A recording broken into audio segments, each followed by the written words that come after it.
ঈদ মিছিলে গাধার পিঠে খেয়ে বাংলাদেশের ইতিহাসে এই প্রথম ঈদ মিছিল। মুঘল সাম্রাজ্যের আমলে ঈদের চাঁদ দেখা গেলে উৎসব মুসলিম জনতা ঈদের আনন্দ মিছিল বের করত। অনুরূপভাবে বাংলাদেশ ঈদ আনন্দ মিছিল, কিন্তু এতেও সমালোচনার ঝড় বইছে। বলা হচ্ছে ঈদ মিছিলে গাধার পিছে উল্টো করে বসানো ব্যক্তিটাকে। ইতিহাস বলে নাসিরউদ্দিন হোজ্জা গাধার উল্টো পিঠে বসে নানা কৌতূহল হাস্যকর গল্প বলতো, তবে তার মুখে দাড়ি সহ গোঁফ ছিল।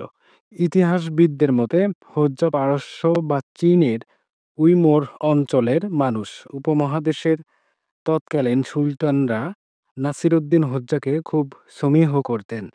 হোজ্জার ধারা অনুসরণ করে উপমহাদেশে বীরবল তার সুনাম ছড়িয়ে দিয়েছিলেন মোগল সাম্রাজ্যে।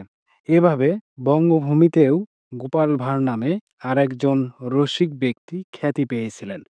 ঈদ মিছিলে কি থাকবে কি থাকবে না এটা নির্ধারণ করতে না পারা আসলে এক ধরনের বুদ্ধিভিত্তিক দীনতা, নয়তো ষড়যন্ত্র।